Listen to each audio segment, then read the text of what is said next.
Welcome back to Study Hall, everyone. I am so excited for today's deep dive. We're going to be looking at the history of oral hygiene, Yeah. which, might sound a little mundane, maybe? It does sound kind of boring. Yeah, like, brushing your teeth, like, who cares? Right. But trust me on this one. It's actually a lot more interesting than you might think. It really is. And it goes way further back than you might expect, too. That's right.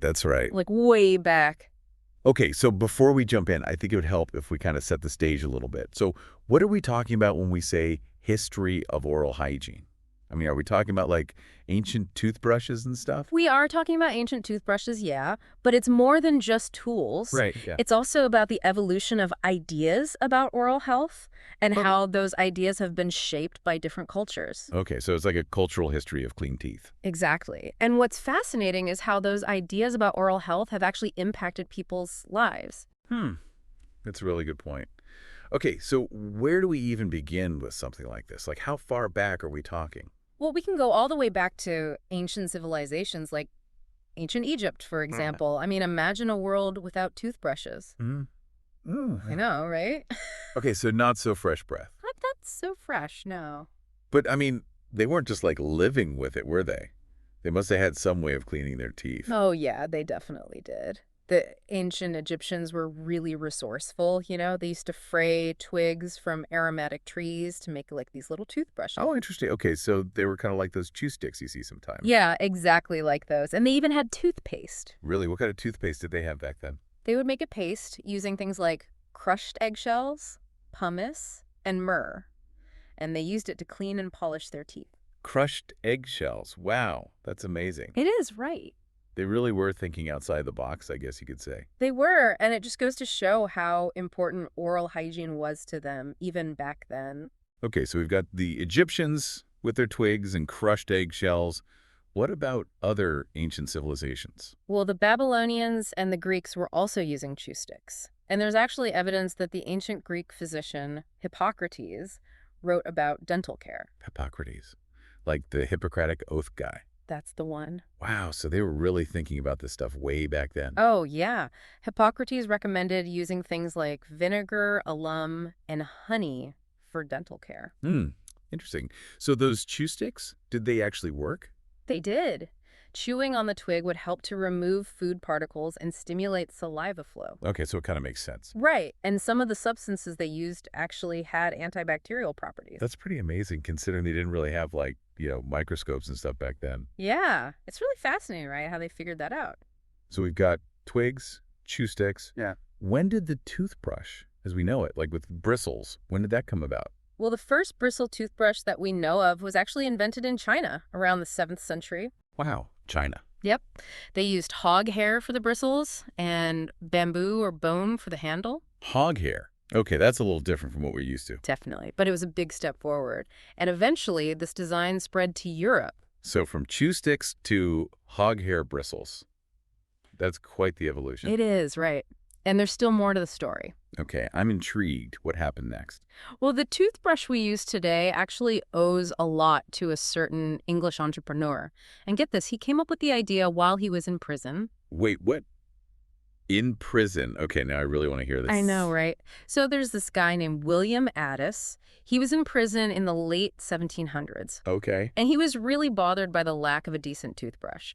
So he took a bone from his dinner and some boar bristles from a guard, and he used those to make a toothbrush handle with little holes for the bristles. Wow, he was really dedicated to good oral hygiene. He was. And when he got out of prison, he actually started a business making these toothbrushes. That's amazing. So he turned his prison invention into a successful business. Right. Exactly. And his design, the bone handle with boar bristles, became the standard for a really long time. Wow. So that's where our modern toothbrush came from. Kinda, yeah. It went through some more changes, but his invention was definitely a big turning point. I can't believe it all started in a prison cell. Yeah. So what happened after that? Well, the next big innovation came in the 1930s, and it was all thanks to nylon. Nylon, like the material. Yep. DuPont, the company that's famous for its chemical innovations, they introduced nylon bristles for toothbrushes. Okay, I can see how that would be an improvement. It was a game changer. Nylon bristles were more durable, more hygienic, and way gentler on the gums. So that's why we don't see bone and boar bristle brushes anymore. Pretty much, yeah. Nylon revolutionized the toothbrush. This is all so fascinating. But we can't forget about toothpaste. What were people using before we had those minty fresh tubes? That's a great question. And the history of toothpaste is just as wild as the history of the toothbrush. Believe it or not, the ancient Romans even had their own versions of toothpaste. The Romans. Yeah, I'm a little scared to ask what they put in it. Well, let's just say some of their ingredients were a little less than appealing. Like what? They used charcoal, salt, herbs, even things like urine. Urine. Okay, that's definitely not something I'd want to brush my teeth with. Yeah, I think we can all agree on that one. Okay, so thank goodness toothpaste has evolved since then. It definitely has. In the 19th century, we started to see the first commercial toothpaste sold in jars. Oh, okay, that's more like what we're used to. Sort of. They still used some pretty interesting ingredients back then, like chalk, soap, and sometimes even charcoal. So not exactly minty fresh. Nope, not quite. I bet those early toothpastes were a bit rough on the teeth. They could be, yeah. But they were definitely a step up from ancient remedies, and they paved the way for the biggest revolution in toothpaste. Fluoride. Ah, fluoride. The Yep. superhero of healthy teeth. Exactly. But before we dive into that, I think it would be fun to take a little detour and explore some of the cultural traditions around oral hygiene. Ooh, that sounds interesting. Like Let's that. go. Well, for example, in the Islamic tradition, there's something called miswak, which is basically a natural chewing stick. Okay, I've heard of miswak. What's so special about it? It's made from the Salvador persica tree, and in Islam, it has a lot of religious significance. So it's not just about cleaning your teeth, it's a spiritual practice too. Exactly. But what's really cool is that miswak actually has scientifically proven benefits. It has natural antibacterial compounds, fluoride, and silica. So it's like nature's toothbrush and toothpaste all in one. Pretty much. Yeah. And people have been using it for centuries, long before modern toothbrushes and toothpaste came along. That's amazing. It makes you wonder what other natural remedies for oral health might be out there. You're right. There are so many traditions around the world that have stood the test of time. Like what? Well, for instance, in Ayurveda, the ancient Indian system of medicine, they use neem sticks for cleaning teeth. Neem sticks. I've heard of neem oil, but I didn't know it was good for your teeth. Yeah, the neem tree is amazing. It has all these antibacterial and antifungal properties, and people in India have been using it for centuries to combat gum disease and bad breath. It's kind of like a natural toothbrush and mouthwash. Exactly. You chew on one end to soften it up, and then you use it to scrub your teeth. Wow, that's pretty ingenious. And they also use all sorts of herbal pastes and powders for dental care. Things like clove, tulsi, licorice root, Yeah. even charcoal. Charcoal seems to be a recurring theme here. Why is that? You know, even without modern science, people figured out that charcoal could absorb impurities. So it was a natural choice for cleaning and whitening teeth. And now, activated charcoal is making a comeback in all sorts of modern oral care products. It's amazing how these ancient remedies are finding their way back into modern practices. It is. It's like a blend of tradition and innovation. Okay, so we've talked about chew sticks, twigs, neem sticks, hog hair bristles. Let's get back to the story of toothpaste. We left off with those early commercial versions in jars. What happened next? Well, the real turning point for toothpaste came in the 20th century with the discovery of fluoride. Fluoride, every kid's favorite word, right? Well, maybe not their favorite word, but it's definitely been a game changer for oral health. For sure. I mean, we've all grown up hearing about the importance of fluoride. But how did that discovery actually change toothpaste? It completely revolutionized it. Scientists discovered that fluoride could actually strengthen tooth enamel and help protect against decay. And this led to the development of the first fluoride toothpaste, Which was? Crest. They introduced it in the 1950s. Wow, Crest was the pioneer of fluoride toothpaste. It's hard to imagine toothpaste without fluoride now. I know, right? It's become such a standard part of our routine. So it sounds like the discovery of fluoride was a really big deal. Oh yeah, it was huge. But it wasn't just about the science. Marketing also played a big role in making toothpaste an essential part of our daily lives. Really? I'm curious to know how they managed to convince people to embrace toothpaste. Well, one of the most successful marketing campaigns was launched by Pepsodent back in the 1920s. Okay, Pepsodent, what did they do? They came up with this really clever campaign that focused on the film that builds up on teeth. You mean plaque? Exactly. They called it film, Right. and they made it sound like this gross, scary thing that everyone needed to get rid of. And of course, Pepsodent toothpaste was the solution. So they tapped into people's desire for a brighter, more attractive smile. Smart. They were really good at marketing, and it worked. People started brushing more regularly because they wanted to get rid of that film. Interesting. So it wasn't just about health, it was also about aesthetics. Absolutely. And this marketing push, combined with public health campaigns, really helped to make brushing a daily habit for millions of people. You mentioned public health campaigns. What role did they play in promoting oral hygiene? They were really important. Schools started teaching kids about the importance of brushing and flossing. Yeah, I remember having those dental hygiene lessons in elementary school. Right. And the military also made brushing a mandatory part of a soldier's routine. That makes sense. You want to make sure soldiers are healthy and ready for anything. Exactly. And all of these initiatives really helped to instill good oral hygiene habits from a young age. So it was kind of a team effort. Scientists, marketers, public health officials.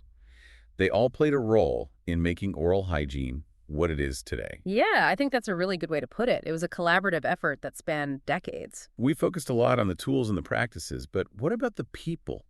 Were there any individuals who really shaped the field of oral hygiene? Oh, absolutely. There have been so many pioneers who dedicated their lives to understanding oral health and improving dental care. One name that really stands out is Charles C. Bass. Okay, tell me about him. Who was Charles C. Bass? Well, he was an American dentist who lived in the early 20th century, and he made this groundbreaking discovery about the cause of tooth decay. What did he discover? He discovered that a specific type of bacteria called Streptococcus mutans was the main culprit behind cavities. Streptococcus mutans.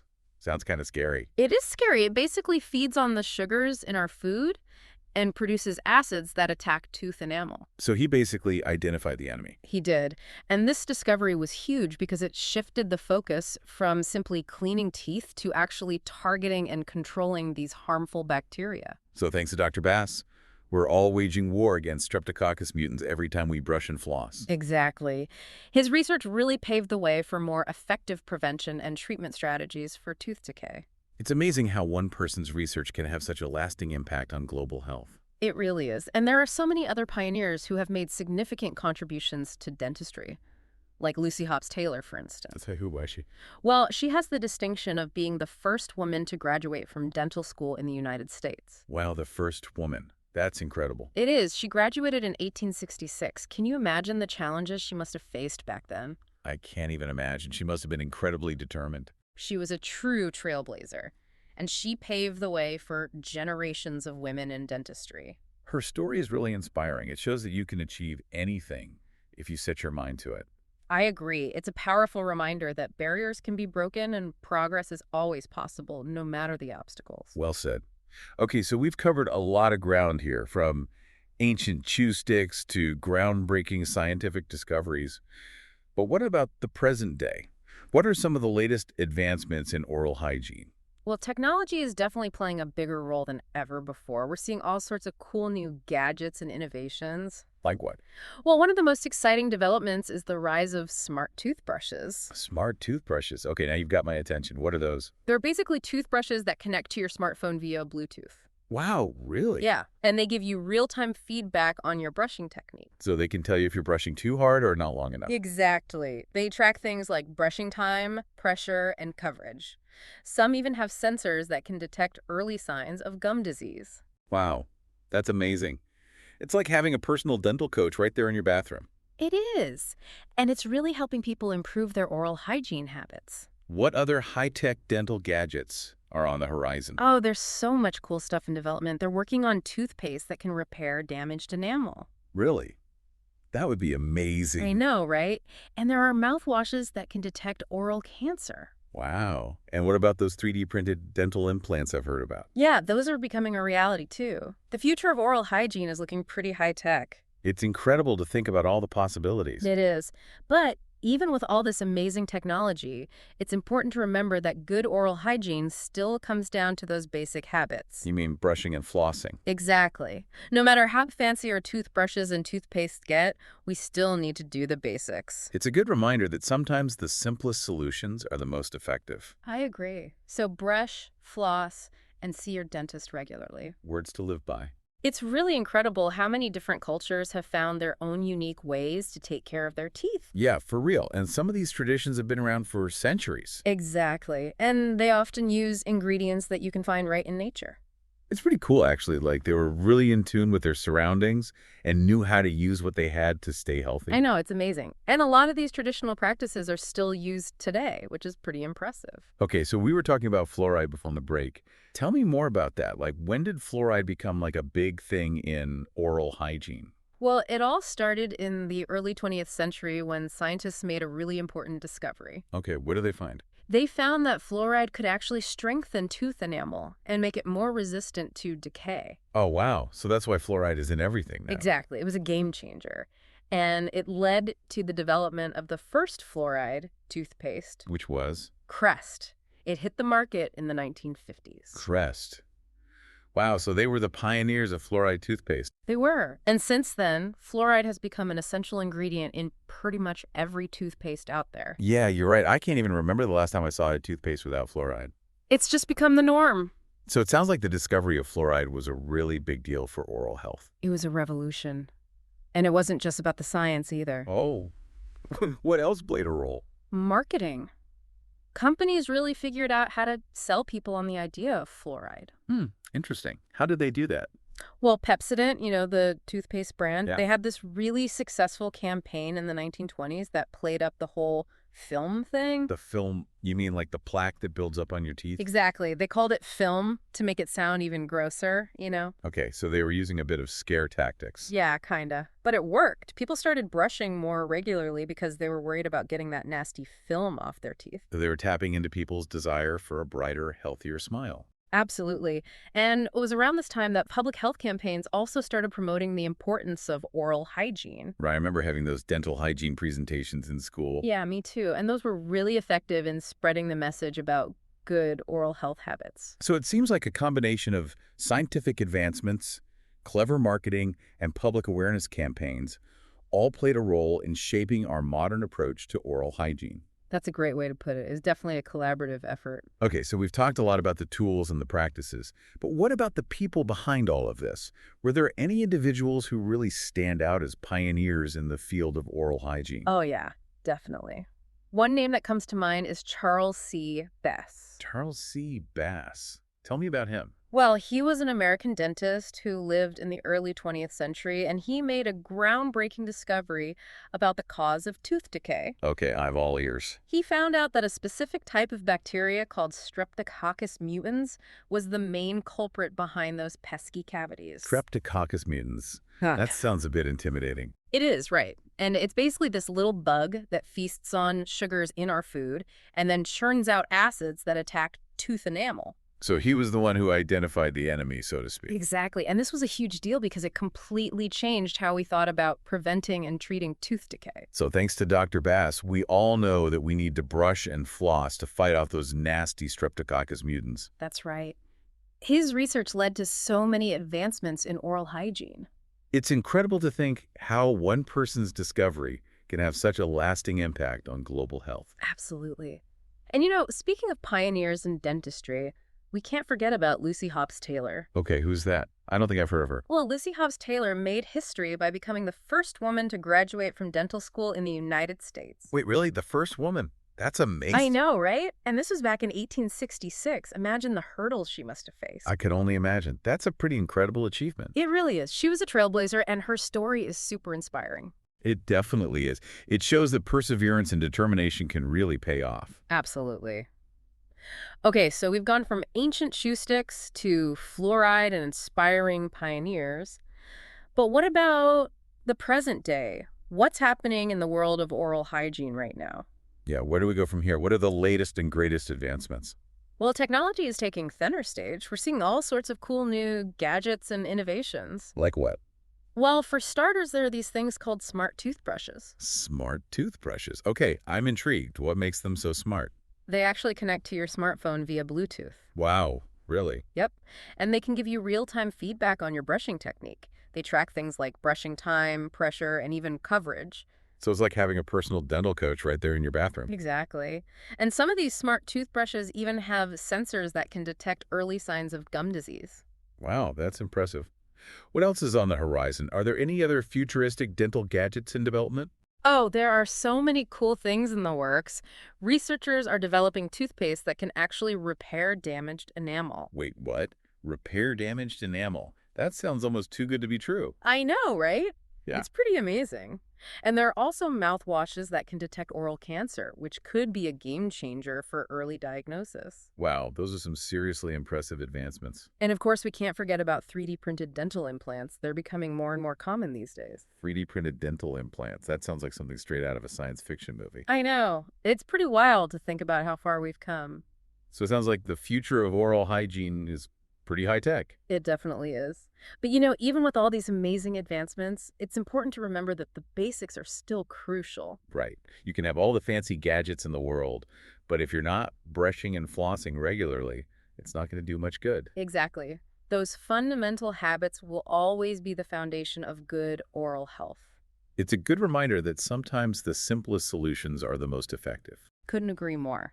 So no matter how advanced technology gets, never underestimate the power of a good old-fashioned toothbrush and floss.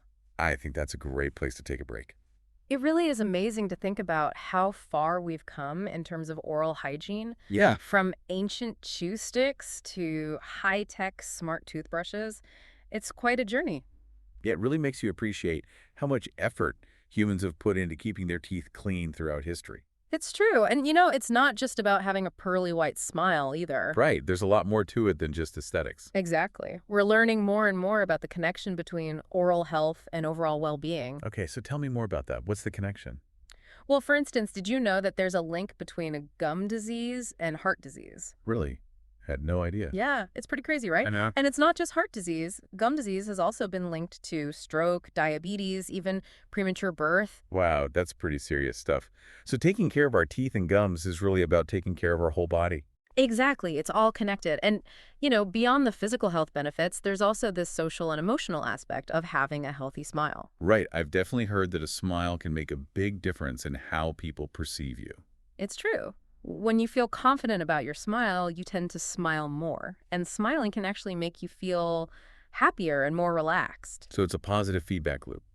A healthy smile leads to more smiles, which leads to more happiness. Exactly. But it's important to acknowledge that not everyone has equal access to dental care. That's a really good point. There are still many people around the world who struggle to get even basic dental services. Yeah. And that's something we need to work on. Everyone deserves to have a healthy smile. I agree. It's a basic human right. Absolutely. Okay, so we've talked about the past, the present. What about the future? Where do you think oral hygiene is headed? That's a great question. What's your prediction? Well, I think we're going to see a lot more personalization in oral care. Like, imagine having a toothbrush that's specifically designed for your unique needs. Okay, so like a custom-made toothbrush. Yeah, exactly. Or even a toothpaste that's formulated based on your DNA. Wow, that's pretty futuristic. It is. But I think that kind of technology is within reach. And I also think we'll see a bigger emphasis on prevention. What do you mean? Like, instead of just treating problems after they arise, we'll be focusing more on preventing them in the first place. Okay, that makes sense. Yeah. So maybe we'll have like tiny little sensors in our mouths that can detect problems before they even start. Exactly. Or maybe we'll have toothpaste that can actually rebuild enamel and prevent cavities from forming in the first place. That would be amazing. I'm all for anything that can help me avoid a trip to the dentist. Oh, me too. But even with all these exciting possibilities on the horizon, I think it's important to remember that good oral hygiene really boils down to those fundamental habits. You mean like brushing and flossing? Yep. Those will always be the cornerstones of a healthy smile, no matter how advanced technology gets. It's a good reminder that sometimes the simplest things are the most important. I agree. So brush, floss, and see your dentist regularly. Those are the keys to a lifetime of healthy smile. Words to live by. Well, folks, that brings us to the end of our deep dive into the history of oral hygiene. It's been quite a journey. It really has, and I hope our listeners have learned a thing or two about the fascinating evolution of oral health. I know I have. And I think it's safe to say that we've all come a long way from those ancient chew sticks. That's for sure. But one thing that hasn't changed is the importance of taking care of our teeth and gums. Absolutely. So remember, folks, a healthy smile is a reflection of a healthy body and a happy life. Well said. And on that note, I think it's time to wrap things up. Thanks for joining us on this deep dive into the world of oral hygiene. We'll see you next time in the study hall.